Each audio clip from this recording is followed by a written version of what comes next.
ओम नीलांजनम समाभासम रविपुत्रम यमाग्रजम छाया मार्तंड संभूतम तम नमामि शनिश्चरम नमस्कार, स्वागत है आपका आचार्य वाणी में। मैं आचार्य डॉक्टर विक्रमादित्य आपके साथ हूँ और आज का विषय हमारा है धनु राशि। धनु राशि वालों के लिए शनि का प्रभाव। धनु राशि वालों के लिए शनि की राशि के दृष्टिकोण से शनि महाराज का जो योग बन रहा है आपके चतुर्थ भाव में बन रहा है, ढैया आपके पे चल रही है और ऐसे में शनि का प्रभाव बड़ा विचित्र है आपकी राशि के दृष्टिकोण से। शनि वक्री होने का योग बना रहे हैं जो करीब करीब जुलाई से लेकर 13-14 जुलाई से शुरू होकर ये चलेगा करीब करीब 28 नवंबर तक। शनि आपकी राशि के दृष्टिकोण से जहाँ योग बना रहे हैं वो बड़ा विचित्र स्थिति उत्पन्न कर रहे हैं। चतुर्थ भाव में बैठे हुए शनि की दृष्टि पड़ रही है आपसे राशि से, सप्तम दृष्टि पड़ रही है राज्य भाव पर, तृतीय दृष्टि पड़ रही है शत्रुओं पर और 10वीं दृष्टि पड़ रही है आपके पर स्वयं। और शनि की दृष्टि तो हमेशा विचित्र होती ही है। कुछ सिद्धांतिक तौर पर ऐसे लोग तथाकथित तौर पर उपस्थित हो गए जो भ्रम उत्पन्न कर देते हैं और बुरे वक्त में यदि भ्रम में फंस जाते हैं तो सब कुछ गलत हो जाता है। शनि वक्री का मतलब वक्री का पहले समझ लेना चाहिए, वक्री का मतलब क्या है। कुछ लोग आज की तारीख में ज्ञान से परिपूर्ण हैं और शनि को का ऐसा भाव उत्पन्न कर देते हैं कि शनि उल्टे हो गए हैं। शनि उल्टे हो गए हैं का मतलब तो बड़ा विचित्र स्थिति हो गई। शनि वक्री हो गए हैं, वक्र गति पे चल रहे हैं, ये समझ में आती है एक ज्योतिष के दृष्टिकोण से। वक्र गति का मतलब ये नहीं होता है कि आमतौर पे कि शनि की जो आगे चल रहे थे वो वापस उल्टी स्थिति उत्पन्न करनी, यानी बैक रिवर्स गियर लग गया है शनि को। रिवर्स गियर नहीं लगा है शनि को। शनि है वो अपनी गति से चल रहे हैं। कैलकुलेशन पॉइंट ऑफ व्यू से ज्योतिष के अंतर्गत इस भाव को समझाया जाता है कि शनि के जो अंश घट रहे हैं उसमें शनि को रिवर्स गियर नहीं लगा है, उल्टा नहीं हुआ है शनि। कई तो ऐसे महान ज्योतिष की टांग तोड़ देते हैं ज्योतिष विज्ञान की कि शनि की दृष्टि जो होती है वो भी बदल जाती है, वो आगे की बजाय पीछे देखना शुरू कर देते हैं। चुड़ैल थोड़ी बन गए भैया, भूत थोड़ी बन गए शनि महाराज कि जो सिर उल्टा हो जाएगा, पैर उल्टे हो जाएंगे। क्या स्थिति विचित्र मचा रखी है लोगों ने ज्योतिष के दृष्टिकोण से। ज्योतिष के सिद्धांतिक तौर पे हमें समझना पड़ेगा, यानी ज्योतिष के दृष्टिकोण से सिद्धांत भी यहाँ पे ऐसा कई जगह तथाकथित उपस्थित कर दी जाती है कि शनि की दृष्टि आगे नहीं पीछे वाले भावों में होगी। तीसरी दृष्टि आगे की तरफ नहीं पड़ेगी, पीछे से दृष्टि देखेंगे, यानी वो कहाँ से कहाँ ज्योतिष के सिद्धांत को पहुँचा दिया जाता है। तो ऐसा नहीं है, ज्योतिष के सिद्धांतों को सही रूप से समझें। इस वक्त आपकी राशि के दृष्टिकोण से बड़ा विचित्र दौर चल रहा है। बृहस्पति प्रधान आपकी राशि है और बृहस्पति की राशि में ही शनि का योग बन रहा है और बृहस्पति और शनि आपस में एक दूसरे के 36 के आंकड़े हैं। दोनों आध्यात्मिक है, ये नहीं कि माना जा सकता कि शनि आध्यात्मिक नहीं है। शनि दैत्य नहीं है, शनि दंडाधिकारी है, लेकिन उनका चीज़ों को नज़रिया देखने का अलग है। बृहस्पति का जो नज़रिया देखने का चीज़ों को अलग है। सूर्यपुत्र हैं शनि महाराज। अभी हमने आरंभ में प्रार्थना में कहा ना, जिस प्रकार से शनि महाराज की दृष्टि ही अलग है, वो अपनी दृष्टि से ही देखते हैं और जिसको आशीर्वाद दे देते हैं। तुष्टो ददासी वही राज्यम रुष्टो हरसित क्षणात्। बड़े बड़े लोगों ने शनि की आराधना करी है। महाराज दशरथ ने शनि की आराधना करी, हनुमान जी ने शनि की आराधना करी। समस्त जगह जब भी नवग्रहों का पूजन होता है तो क्या देव क्या समस्त लोग उन नवग्रहों के साथ शनि की उपासना पूजन भी की जाती है। तो ये कहना कि शनि महाराज के संबंध में कुछ ना कुछ उनकी शान में, उनके सम्मान में कुछ गलत शब्दों का उच्चारण करना बहुत ही जघन्य पाप है। तो इस बात को हमको ध्यान रखना चाहिए। शनि को मनाने के लिए खासतौर पे उपाय किए जाए वो आपको अच्छे से समझ लेना चाहिए। आपकी राशि के दृष्टिकोण से खासतौर पर इस वक्त शनि का परिवर्तन का जो दौर चल रहा है, इस पूरे यदि 4 महीने का समय देखा जाए तो शनि की बड़ी विचित्र स्थिति रहने वाली है। शनि मंगल का भी आपस में 36 का आंकड़ा है और सामने इस बार दिखाई देगा वो आपको। शनि जब बदलेंगे, वक्र गति को प्राप्त करेंगे, उस वक्त षडाष्टक योग चल रहा होगा शनि का। उसके बाद शनि का समसप्तक योग बन जाएगा और फिर शनि का अंतिम में जब परिवर्तन के दौर पे अंतिम में चल रहे होंगे तो महाषडाष्टक योग फिर बन जाएगा। तो विश्व के लिए कोलाहलकारी योग बनेगा, द्वंदात्मक स्थिति रहेगी। तो आपको ध्यान रखना है, इस वक्त सम्मान पर दाग लगने के योग है। इस वक्त कार्य में रुकने के योग है, रुकावट कार्य को पूरा करने में ज़्यादा संघर्ष करना पड़ेगा। और तो और आपकी पर्सनैलिटी में भी कहीं ना कहीं इस वक्त शनि का जिद का प्रभाव ज़्यादा उत्पन्न कर देगा। तो शनि जो है इस वक्त वक्र गति में कर रहे हैं, अपनी गति के अनुसार से जो प्रभाव उत्पन्न करने वाले हैं वो बड़ा विशेष रहेगा। आपको उसको सुधारने के लिए खास तौर पे कुछ खास उपाय करने की ज़रूरत है। सबसे श्रेष्ठ रहेगा कि ऐसे में भगवान शिव की उपासना, दूध से भगवान शिव की उपासना करना सबसे श्रेष्ठ रहेगा। और जो वो दूध बचा हुआ हो ना, ऐसे नहीं कि वो दूध को नाली में बहा दें, मंदिर की नाली में, वो दूध को एकत्र करें और किसी वीरानी जगह में जाकर उस दूध को कहीं डाल दिया करें। ये हमने आपको राम का बाण उपाय बता रहे हैं शनि महाराज का खास तौर पर। शनि को इस वक्त प्रसन्न करने के लिए सबसे श्रेष्ठ उपाय आपके लिए रहेगा कि सावन का महीने में भगवान शंकर का रुद्राभिषेक दूध से करें, तिलयुक्त दूध से भगवान का अभिषेक किया जाए और उस दूध को ले जाकर किसी जंगल में, किसी गड्ढे में वहाँ अपने हाथ से डाल दें, वीरानी जगह में कहीं भी डाल दें, या बंद कुएं में डाल दें। पुराने ज़माने में कुएं होते थे, आज भी बहुत सारी जगह विराजमान आपको दिखाई दी जाएंगे, जहाँ वो डाल दिया तो वो अच्छा ही रहेगा। और तो और हैंडपम्प में डाल सकते हैं, उसके लिए भी कोई दिक्कत नहीं होगी। तो इस पात से जो सूखा हुआ हैंडपम्प हो उसमें डाल दीजिए। तो ये उपाय लगातार करने से आपकी राशि के दृष्टिकोण से ये बहुत बढ़िया योग। और एक काम और करें, भगवान शंकर की पूजा करने के बाद जो थोड़ा सा वो जल है वो अपने ऊपर छिड़क लिया करें। यदि आप शनिवार के शनिवार ये उपाय करते चले जाएंगे तो सत्य मान लीजिए शनि महाराज आपकी राशि के दृष्टिकोण से आने वाले 4 महीने जो द्वंद्वात्मक स्थिति बनने वाली है, चाहे किसी के लिए बने चाहे ना मिले, अगर धनु राशि वाले ये जो 2-3 उपाय हमने बताए हैं इनको कर ले। इसके अलावा भी बहुत सारे उपाय हैं, शनि स्तोत्र का पाठ, हनुमान चालीसा का पाठ, ये सारे संबंध हम आपको बताने वाले हैं। और हमने आपके समक्ष रखे भी, क्योंकि बृहस्पति की राशि में दौर चल रहा है, मंगल के साथ षडाष्टक योग बनने वाले हैं, हनुमान जी का संबंध कैसे जुड़ेगा वो सब सिद्धांत आपके समक्ष उपस्थित करेंगे। तो उन सबको समझकर ये उपाय करने की खास जरूरत पड़ेगी, नहीं तो ये आपकी पर्सनालिटी में जो अड़ियलपना शनि महाराज इस वक्त लाने वाले हैं वो कहीं ना कहीं आपकी राशि के दृष्टिकोण से खास तौर पे कष्ट देने के योग बना सकते हैं। तो इन समस्त चीज़ों को समझें, उपाय करेंगे तो आपके लिए कल्याणकारी योग बनेगा। तो शनि का ये विचित्र प्रभाव जो आपकी राशि के दृष्टिकोण से पड़ रहा है, इसका मूल कारण आपको समझना चाहिए कि शनि का कारण क्या है। शनि महाराज जो है इस वक्त बृहस्पति की राशि में चल रहे हैं, और बृहस्पति और शनि जो आपस में हैं वो बहुत अच्छा मधुर संबंध माना नहीं जाता। शनि जो है वो आत्मकारक हैं, बृहस्पति ज्ञान के प्रतीक हैं। एक बात समझे, दोनों आध्यात्मिक हैं। शनि विशेष तौर पे ज्योतिष के दृष्टिकोण से अंतःकरण के मालिक बोले जाते हैं, अंतःकरण के स्वामी बोले जाते हैं, और वो दंडाधिकारी भी बोले जाते हैं। तो शनि का जो विचित्र प्रभाव जो है, लेकिन उनका जो स्वभाव है, जो चरित्र है, वो बड़ा विचित्र माना जाता है। उसको अच्छे समझना चाहिए। वो बृहस्पति के साथ बिल्कुल नहीं मिलता। बृहस्पति के साथ जो है उनका कई बार विचित्र प्रकार का द्वंद्व शास्त्र में वर्णित किया गया है। और एक बात समझें, शनि में दशाओं के अंतर्गत ज्योतिष के दृष्टिकोण से एक सिद्धांत बताया गया है कि बृहस्पति की दशा चल रही हो उसमें शनि का अंतर आ जाए, या शनि की दशा चल रही हो उसमें बृहस्पति का अंतर आ जाए तो कभी भी शुभ नहीं जाता है। हमेशा दुष्प्रभाव उसको उत्पन्न करने वाले ये समय माने जाते हैं। तो इस प्रकार से इसी दृष्टिकोण से समझा जाए तो उसका पीछे मूल कारण भी है। ज्योतिष के दृष्टिकोण से आध्यात्मिक जगत में एक कथा चलती है कि एक बार शनि महाराज जो हैं वो बृहस्पति के साथ मिलकर कुछ द्वंद्वात्मक स्थिति में महाराज विक्रमादित्य के राज्य में उपस्थित हुए। कहा जाता है महाराज विक्रमादित्य का न्याय के दृष्टिकोण से बड़ा वर्चस्व था। शनि स्वयं दंडाधिकारी माने जाते हैं, और उनका जो प्रभाव है कि दंडाधिकारी के रूप में कर्म के अनुसार से कर्म फलदाता माने जाते हैं। तो उनको अहंकार भी था, स्वाभिमान, अहंकार था इस बात का कि मुझसे बड़ा कौन न्याय अधिकारी होगा, न्याय के अनुसार से न्याय करने वाला होगा। लेकिन महाराज विक्रमादित्य का जब वर्चस्व पूरे संसार में था, जिनके नाम से ज्योतिष के दृष्टिकोण से संवत चलता है, यानी जो संवत का इतना महानता उनके बारे में बताई जाती है शास्त्र के दृष्टिकोण से, तो ज्योतिष जगत के अंदर, अध्यात्म जगत के अंदर ये कथा बड़ी प्रचलित है कि महाराज विक्रमादित्य के दरबार में, उनके राज्य में शनि और बृहस्पति दोनों एक बार उनकी परीक्षा लेने पहुंचे थे। महाराज को पता चला कि शनि और बृहस्पति दोनों के दोनों उपस्थित हुए हैं वहां पर।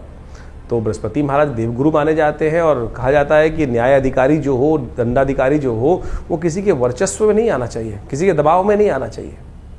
तो कहा जाता है कि शनि महाराज ने उनकी परीक्षा लेने के लिए अनेक प्रकार से उनको त्रास देकर डराने का प्रयास किया। और यहाँ तक कहा जाता है कि जब महाराज विक्रमादित्य ने उस न्याय के जब व्यवस्था के अंदर उपस्थित हुए तो बृहस्पति जी के से विमुख नहीं, बृहस्पति जी के तरफ वो न्याय का जो था व्यवस्था न्याय दिया, यानी शनि महाराज को गलत ठहरा दिया। शनि महाराज ने वहाँ उस वक्त कहा, भय दिखाने का प्रयास किया। आमतौर पर जब किसी दंडाधिकारी के समक्ष उपस्थित होते हैं, जो व्यक्ति जिस प्रकार से कहता है कि महाराज बाद में देख लूँगा, और जो न्यायाधिकारी होता है उसको किसी प्रकार से अपना इन्फ्लुएंस उपस्थित करने का प्रयास किया जाता है, तो शनि महाराज ने भी यही किया कि महाराज आज तो आपने मेरे खिलाफ अपना न्याय दिया है, लेकिन जब मेरा समय आएगा ना तब आपकी परीक्षा होगी, और तब आप देखना कि क्या स्थिति उत्पन्न होती है। तो महाराज विक्रमादित्य के राज ज्योतिषियों ने बताया कुछ वर्ष बाद कि महाराज आपके ऊपर शनि का ये दुष्प्रभाव समय उपस्थित होने वाला है। और कहा जाता है कि राजा के ऊपर इस प्रकार का दुष्प्रभाव शनि का उपस्थित हो, और आपने तो शनि महाराज आपको जिस प्रकार से चेतावनी देकर गए थे, तो ये समय बहुत भयावह रहेगा आपको, और आपके ऊपर आएगा तो पूरे राज्य के ऊपर आएगा। तो कहा जाता है कि महाराज विक्रमादित्य ने उस समय कहा कि मैं कुछ दिन के लिए संन्यास ले लेता हूँ, राज्य से चला जाता हूँ।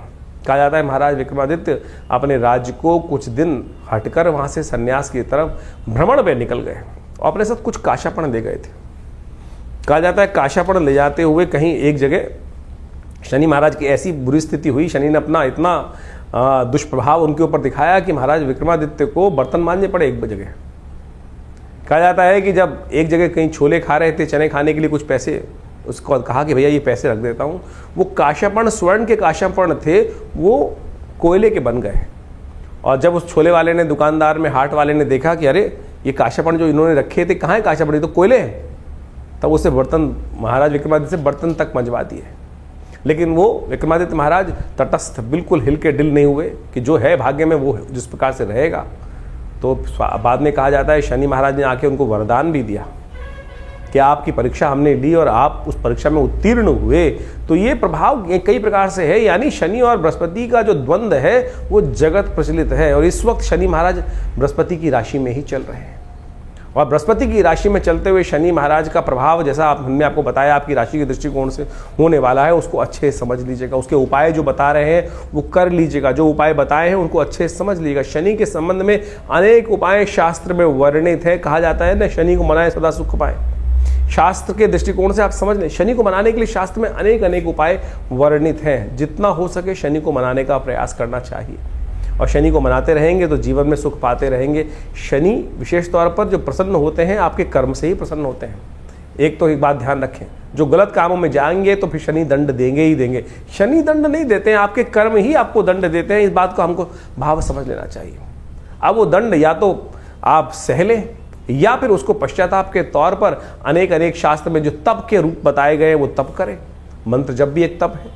तो शनि स्तोत्र का नित्यप्रति पाठ करना एक अद्भुत, कहा जाता है महाराज दशरथ के संबंध में बड़ी अद्भुत कथा शास्त्र में वर्णित है। जो दशरथ जी शनि महाराज के समक्ष से निकल रहे थे देवासुर संग्राम से पहले, और रास्ते में शनि के दर्शन हुए। महाराज विक्रमादित्य ने कहा, महाराज दशरथ ने कहा कि अगर ये शनि के दर्शन के किए बगैर निकल जाऊँ, सामने पड़ रहे हैं, उनकी दृष्टि पड़ रही है, तो फिर मैं दोष का भागी होऊंगा।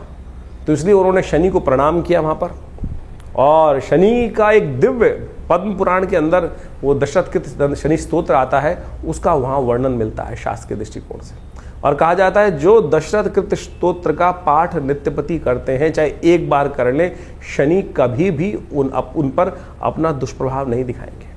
वो दशरथ कृत स्तोत्र आप अच्छे से समझ लीजिए, एक बार नित्यपति भी पाठ कर लेंगे ना आप, तो शनि के अकाट्य प्रयोग के अंदर आता है। आज हम यहाँ पर इस कार्यक्रम में आपके समक्ष वो अकाट्य प्रयोग उपस्थित करने वाले हैं कि जो हींग लगे ना फिटकरी रंग चौंकाओ। आज की समाज में जो शनि को मनाने के लिए लाखों करोड़ों रुपए लोग खर्च करने, हजारों लोग खर्च करने की बात करते रहते हैं, अनेक प्रकार से ऐसे लोग हैं कि जो 100 टीन चढ़ा दो शनि महाराज पर। अरे शनि महाराज की मूर्ति कहाँ शास्त्र में वर्णित है? शनि का विशेष तौर पर जो वर्णन जो मिलता है वो तो सीधा साधा वर्णन मिलता है कि शनि मंत्र जप करो। लेकिन आज लोग शनि की बड़ी से बड़ी मूर्ति स्थापित कर रहे हैं, शनि को बड़ा कर रहे हैं। इस कलयुग में यही समस्या है, भगवान बड़े नहीं कर रहे हैं, शनि के प्रताप को बड़ा करने के लिए बड़ी से बड़ी मूर्ति लगाए चले जा रहे हैं। कहाँ शास्त्र में? तो आप समझें, ये जो तथाकथित तौर पर आज की तारीख में जो एक हाट बना दिया है लोगों ने, उसको शास्त्र में सीधा साधा प्रयोग वर्णित है। धन खर्च करने से कोई ग्रह आपके ऊपर प्रसन्न नहीं होने वाला। सदकर्म करने से, तप करने से ही ग्रहों की जो अनिष्ट जो प्रभाव है वो आपके लिए शुभता की तरफ परिवर्तित होगा। तो शनि का दशरथ कृत स्तोत्र अद्भुत स्तोत्र है। शनि महाराज का स्वयं आशीर्वाद है दशरथ जी को दिया कि जो इस स्तोत्र का नित्यप्रति पाठ करेगा, एक बार भी पाठ करेगा, उसको शनि जीवन में कभी त्रास नहीं देगा। शनि स्तोत्र इस प्रकार से पद्म पुराण में कहा गया है। ओम नमः कृष्णाय नीलाय शितिकंठ निभाय च, नमः कालाग्निरूपाय कृतांताय च वै नमः, नमो निर्मांसदेहाय दीर्घशंशुजटाय च नमो विशालनेत्राय शुष्कोदरभयाकृते नमः पुष्कलगात्राय स्थूलरोमणे अथ वै नमः नमो दीर्घाय शुष्काय कालं द्रष्ट नमोस्तुते नमस्ते कोडराक्षाय दुर्निरीक्षाय वै नमः नमो घोराय रौद्राय भीषणाय कपालिने नमस्ते सर्वभक्षाय बलिमुख नमोस्तुते सूर्यपुत्र नमस्तेस्तु भास्करे भयदाय च अधो दृष्टे नमस्तेस्तु संवर्तक नमोस्तुते नमो मंदगते तुभ्यं नृशंसाय नमोस्तुते तपसा दग्धदेहाय नित्यं योगरताय च नमो नित्यं क्षुधार्ताय अतृप्ताय च वै नमः ज्ञानचक्षु नमस्तेस्तु कश्यपात्मजसूनवे तुष्टो ददासि वै राज्यं रुष्टो हरसि तत्क्षणात् देवासुरमनुष्याश्च सिद्धिविद्याधरोरगा त्वया विलोकिता सर्वे नाशं यान्ति समूलता प्रसादा कुरु मे देववराहोऽहम् उपागता एवं तदा सौरिग्रहराजो महाबला। ये पद्म पुराण के अंदर वर्णित दिव्य शनि स्तोत्र है। इसका यदि एक बार भी पाठ नित्य प्रति श्रवण भी कर लेंगे ना, तो शनि का कैसा दुष्प्रभाव, शनि की कैसी ढैया, शनि का कैसी साढ़े साती, शनि की कैसी अशुभ दशा, वो सब के सब शुभ होने की तरफ चली जाएगी। ये अद्भुत प्रयोग है, शास्त्र में वर्णित है। इसको जितना भी रूप में हम करने का प्रयास करें तो ये 4 महीने विशेष तौर पर अवश्य इनका पाठ करने का प्रयास करें। शनि के दिव्य स्तोत्र के पाठ करने से आपके जो अनिष्ट शनि का जो दुष्प्रभाव है वो जीवन में किसी प्रकार भी नहीं होगा। देखिए, इस प्रकार समझें इसको कि बारिश हो रही है, बारिश हो रही है, बारिश को कोई नहीं रोक सकता, लेकिन आप छाता ले सकते हैं, आप अपनी गाड़ी बढ़िया बना सकते हैं, उसके अंदर बैठ सकते हैं। ये आपका कर्म है कि जिसने कर्म किया छाता लेने का, वो छाता ले लिया, सीधा आपके सिर पे पानी नहीं पड़ा। जिसने बढ़िया गाड़ी मेहनत करी और कर्म अच्छा किया, गाड़ी ले ली, और अच्छा कर्म किया तो बहुत बढ़िया और व्यवस्था बना ली। तो यानी बारिश तो हो रही है संसार में, लेकिन हम अपनी रक्षा कर सकते हैं। तो ये सिद्धांत आप समझें कि हम अपनी रक्षा करने के लिए बहुत सारे प्रयोग कर सकते हैं। लेकिन आज लगे हैं लोग अंगूठियां खरीदने में, एक के बाद एक नीलम। इतना नीलम कहाँ निकल रहा है भैया? नीलम बिल्कुल चमत्कारी है, कोई दिक्कत नहीं है, नीलम का प्रभाव अद्भुत है। लेकिन क्या इतना नीलम संसार में निकल रहा है कि जितना बाजार में बिक रहा है? हम पत्थर का विरोध नहीं कर रहे हैं, पत्थर रत्न शास्त्र में वर्णित है और बिल्कुल अद्भुत रूप से चमत्कारिक चीजें उपस्थित करते हैं। लेकिन क्या इतना नीलम बिक रहा है? नीलम की पहचान शास्त्र में जो बताई गई है कि आप उसको दूध मिले जल में डाल दीजिए, दूध अलग कर देगा, जहर अलग कर देगा। तो जहर को भी अलग कर सकता है, यानी इतना ज्यादा वर्ण उसका प्रभाव हो जाता है। तो ये सोचे, क्या वो आज अगर फिर कोई तथाकथित तौर पे कहेगा कि वो तो असली नीलम होगा, तो यानी जो आप पहन रहे हैं वो तो नकली है। तो क्यों पैसे खर्च कर रहे हो? क्यों आज संसार के समक्ष जाकर सुनारों को या किसी प्रकार से भी जो कल्चर्ड चीज़ें हैं और जो केवल क्रिस्टल के रूप में बनी हुई हैं, उसको आप पहन कर केवल अपने मन को, भाव को जगाने के लिए, मन को संतुष्टि देने के लिए कि भाई हाँ नहीं मैंने नीलम पहन रखा है। अरे कुछ नहीं करेगा। ये स्तोत्र का पाठ करें। देखिए शनि का इसके बाद एक अद्भुत, यही अगर चलिए दिक्कत है, बहुत सारे लोग बोलेंगे संस्कृत बोलने में दिक्कत है, तो कोई बात नहीं। तुलसी बाबा के कृत हनुमान चालीसा, हनुमान जी को स्वयं शनि महाराज ने वरदान दिया। कथाएं आपको मालूम है, जब हनुमान जी को रावण की लंका से शनि को हनुमान जी ने मुक्त किया, तब क्या किया था? शनि ने वरदान दिया था हनुमान जी को, जो आपके भक्त रहेंगे तो उन पर कोई कष्ट नहीं दूंगा। तो हनुमान जी को चोला चढ़ा दो। हनुमान जी को हर शनिवार को जाकर हनुमान जी के मंदिर में सिंदूर में चमेली का तेल मिलाया और पीपल के पत्तों की माला लेकर हनुमान जी को पहना दी, एक दिया वहां जला दिया, हनुमान चालीसा का पाठ कर लिया, हनुमान जी के मंत्र का जप कर लिया।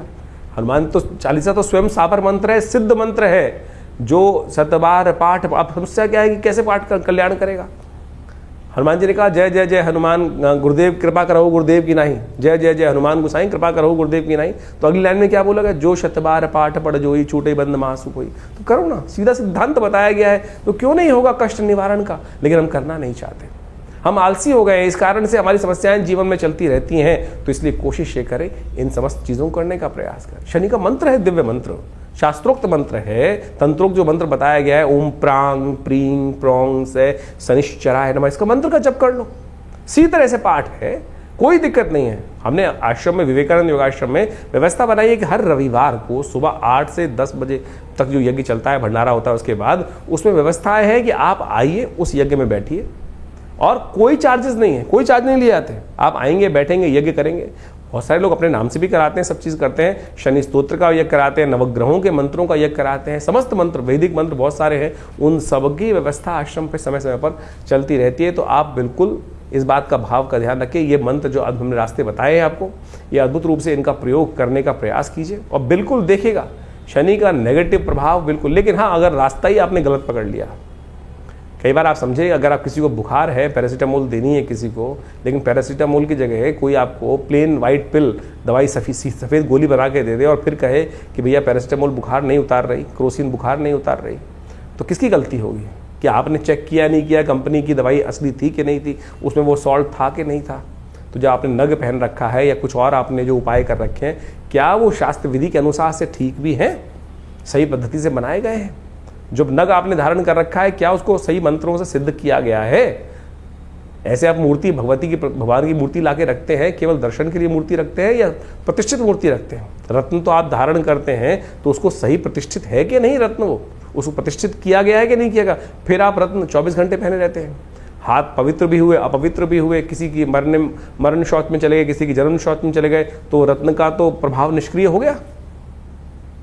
इसी प्रकार से यंत्र भी बहुत अद्भुत रूप से काम करते हैं। जो शनि के यंत्र बने होते हैं, उनको मंत्र से सिद्ध कराकर यदि धारण कर लिया जाए, रख लिया जाए घर में या दुकान पर, तब भी वो अद्भुत रूप से कार्य करते हैं। तो पद्धतियां अनेक हैं, लेकिन सही रूप से आज उनका प्रयोग किया जाए। आज बाजार में जिस प्रकार से पूरा का पूरा एक गिमिक सिस्टम चल रहा है, 4 लोगों को बैठा दिया जाता है कि मैं बड़े इसको मैंने धारण किया और इससे मेरी किस्मत जाग गई, ये जाग गई, वो जाग गई। अरे शास्त्र में वर्णित है जो तरीका, उसको करने का प्रयास करें। शास्त्र में भगवान के द्वारा विदित जो चीज़ें हैं, गुरुओं के द्वारा जो विदित चीज़ें हैं, उनको समझने का प्रयास करें। टीवी पर आके तो लोग पता नहीं किस किस प्रकार से, किस कारण से, कौन से पैसे लेकर क्या बोल देते हैं, वो हम सबको समझ में आना चाहिए। फिर हम लगते हैं गाली देने के लिए, मेरे कुछ ग्रहों का निवारण नहीं हुआ, प्रभाव निवारण नहीं हुआ। तो आप सबसे पहले समझे तो सही। और दूसरी बात, एक बात और, ये जो हम प्रभाव ज्योतिष के दृष्टिकोण से यहाँ बता रहे हैं, वो तो गोचर का प्रभाव बता रहे हैं। अब हमको नहीं पता कि आपकी जन्मपत्री में ग्रहों की दशा किस प्रकार की है, अंतर व्यवस्था ग्रहों की किस प्रकार से, ग्रह ताकत में है कि नहीं है। ये तो गोचर का प्रभाव हमने आपके समक्ष बताया, अच्छा या खराब। कई राशियों में बहुत अच्छा प्रभाव बताया जाता है, कई लोग कहते हैं कि वो प्रभाव नहीं हो रहा। तो भैया तुम्हारी जन्मपत्री में क्या समस्याएं चल रही हैं वो देखना पड़ेगा, कौन सी अंतर दशाएं चल रही हैं वो देखना पड़ेगा। बहुत सारी सीधे हैं, सिद्धांत हैं, लेकिन ज्योतिष बिल्कुल सत्य है। हमें भी आश्चर्य होता है कई बार कि किस प्रकार से ये प्रभाव ज्योतिष की शास्त्र में वर्णित जो ग्रहों का योगा योग लिखा है, कैसे फलीभूत हो जाता है हजारों जन्मपत्रियों के ऊपर। लेकिन होता है साहब, बिल्कुल होता है, अनेक बार, हजारों बार देखने को मिलता है और बिल्कुल वो समक्ष आता है, तो बहुत बढ़िया तरीके से देखा जाता है। तो आप सब इस ज्योतिष के प्रभाव को समझते हुए उन गणनाओं को सही से रूप से समझ के अपने जीवन में लाभ लेने के लिए ज्योतिष विज्ञान को स्थान दें, उस पर विश्वास करें। और व्यर्थ वार्तालाप करने वाले हजारों मिलेंगे, लाखों मिलेंगे, कमेंट करने वाले, मजाक उड़ाने वाले बहुत सारे लोग मिलेंगे। तो उनके लिए एक ही वाक्य है, हाथी चलत बाजार में, कुत्ता भौंक हजार, साधुन को दुर्भाव नहीं, जो निंदे संसार।